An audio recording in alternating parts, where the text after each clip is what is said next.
Alright, yo, what's going on, all my gamers, all my Wuthering Waves gamers? So, chat, of course, the new story has just finished, or at least for me, I just played it. If you guys are watching this, I would have been done with the video by now. So, I wanted to get in here, and I wanted to talk about it. You know, I'm not really going to talk about any of this stuff yet, but, you know, I wanted to get in here and talk about 2.4 as I had just finished playing the whole story. So, I want to get into the whole story of the new area, September. So, let's talk about how it starts off, right? There are going to be parts that you might not like to hear because there are some parts that I had problems with. So, you know, just be ready for that. Anyways, so how do I talk about the beginning? September, as soon as you get in there, when you first join, I'm not gonna lie, when you first joined September, there is a song that plays, and they've done this twice. It was the first time in this, and then the second time was when you talk to Lupa. It kind of felt a little over the top. I don't know if cheesy is the right word, corny, whatever it was. It, like, I don't know, when they used the songs with actual vocals in the areas that they did, like to introduce September, I didn't like it. It was actually super lame. I'm like, dude, this is kind of dumb. Anyway, so let's talk about the area. I think this place, let's see, how do we describe it? I think it's beautiful, of course. It looks very much like a, you know, Roman place, ancient Greece, stuff like that. You know, it looks really cool. My only thing is there are a lot of parts that look like Penacony and a little bit of mix of Amphoris. So that kind of, like, I can't get that out of my mind. Again, is that a bad thing? It's what it is. Do I really care? I don't really care. I still really like it. I think the area is cool. The NPCs are stacked for some reason. That was kind of weird. But of course, because of this new area, we got to meet new characters. So I guess we'll talk about the characters next. First one we got to meet was Lupa, who was pretty much the character that we really followed throughout this story. And I gotta be honest, chat, we haven't really run into another character since, well, obviously, honestly, it was just passing by. Actually, how do I say this? These new characters that have been coming out in Wuthering Waves have just been really good, really compelling. And Lupa, like, not only does she also stand out and she's also really compelling, she is one of my new favorite characters. I love Lupa so much. I love her attitude. I love her facial expressions. They go all out with her facial expressions, so she is a very expressive character. I love her so much. You have no idea.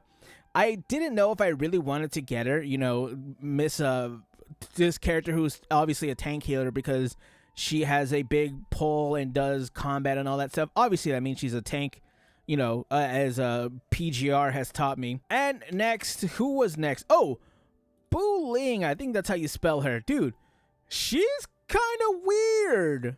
She's a little wacky. She's just in there, getting just a little crazy. I like her design. I really think she has a unique design to her. And, you know, the voice acting, it was kind of, I didn't know how to feel about it, but I didn't know how to feel about it, but I did at the same time. It's like, that accent's kind of weird, but it kind of feels like it fits her. I don't know how to feel about it. And then her attitude was amazing. She has I love the way that she acts around you. She's a little weird, a little wacky. I love that. I love characters like that, and this character is no different. I love Bu Ling. I think someone, you know, people are saying that she's gonna be a 4-star. A 4-star in my Wuthering Waves game? That's not gonna happen. She's obviously gonna be a 5-star. You're gonna have to spend a lot of money on her. She's gonna power creep everybody. That's just how this game works. Next after Bu Ling was, oh god, do I save that for later? Do I talk about it now? I guess I'll talk about it now. Augusta, chat. I'm gonna keep it straight with you. Her accent is so distracting. I don't know what it was or why this is how they decided to pick her accent. Man, it's like nails on a chalkboard. I'm sorry to say that to the voice actress because I'm sure the voice actress is very nice. Also, but man, I can't get over her talking, her accent. I'm so sorry. She's cool, I guess. I mean, she looks like Malvika. It's cool. Her breasts are really nice. That's my big thing. As long as she has big breasts and wide hips. Cool.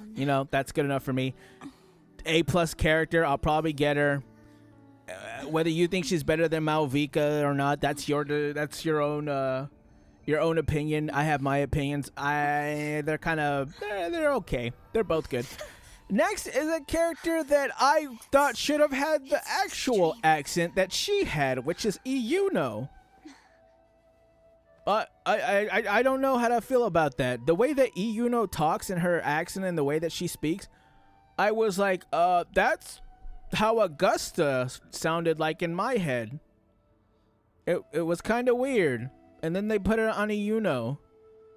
I'm not mad about it per se, of course. I guess it depends on what their direction was. But in terms of like characters from Septemwa, I don't know, man. She was cool though. I really liked Yuno for the time that she was in the game. That's pretty cool. I thought Yuno was really sick. She looked, kind of cool. I like her. She's man, she bounces, that's for sure. She's dressed very nice. And then I guess you can kind of count Cardathea because this is where you play her in Fleur-de-Lis, because you get a chance to play her. I really like playing her. I like her kit. I just got her right now, so I'm gonna have to build her. I don't know, her kit looks like it'd be complicated, but I'm also someone who hasn't read anything just yet. They gave me the tips and tricks. I said no, I will not read them. That's more of my fault, but I have a character who really cares, right? I guess I'm just gonna figure out how to build her.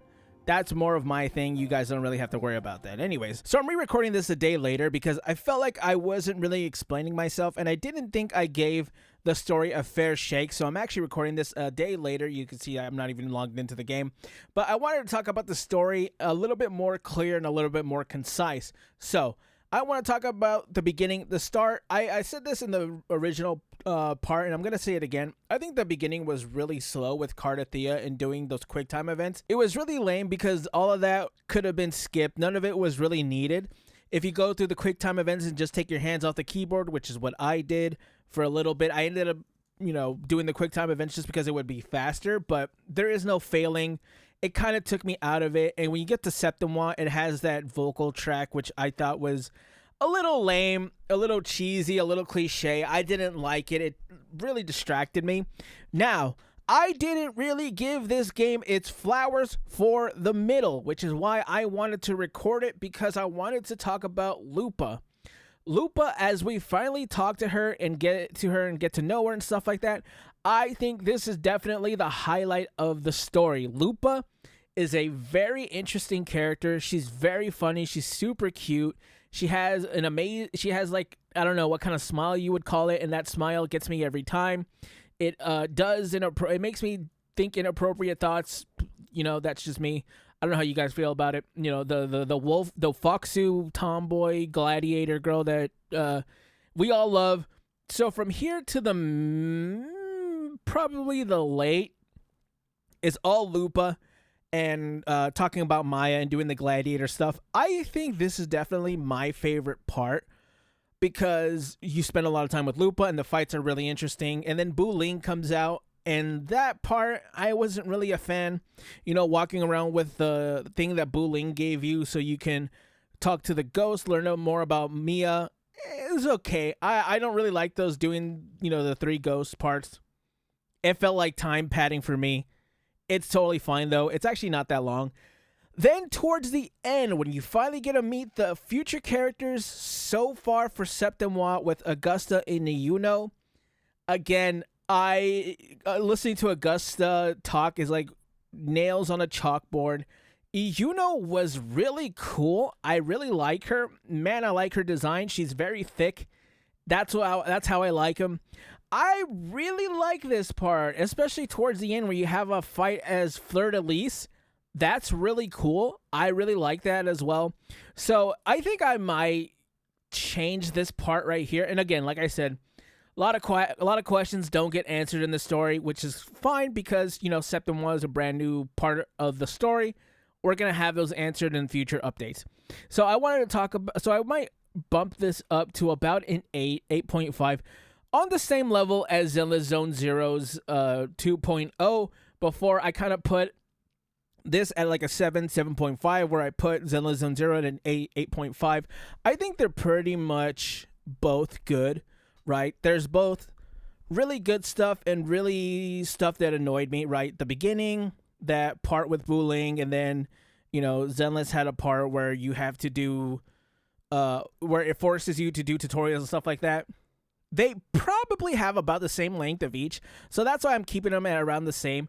But other than that, it was a really good story. I really liked it. I think this was a pretty strong opening for Septembre, but not the strongest. Let me know how you guys feel. Comment, like, subscribe, and I'll catch you gamers in the next one. Let me down, I can't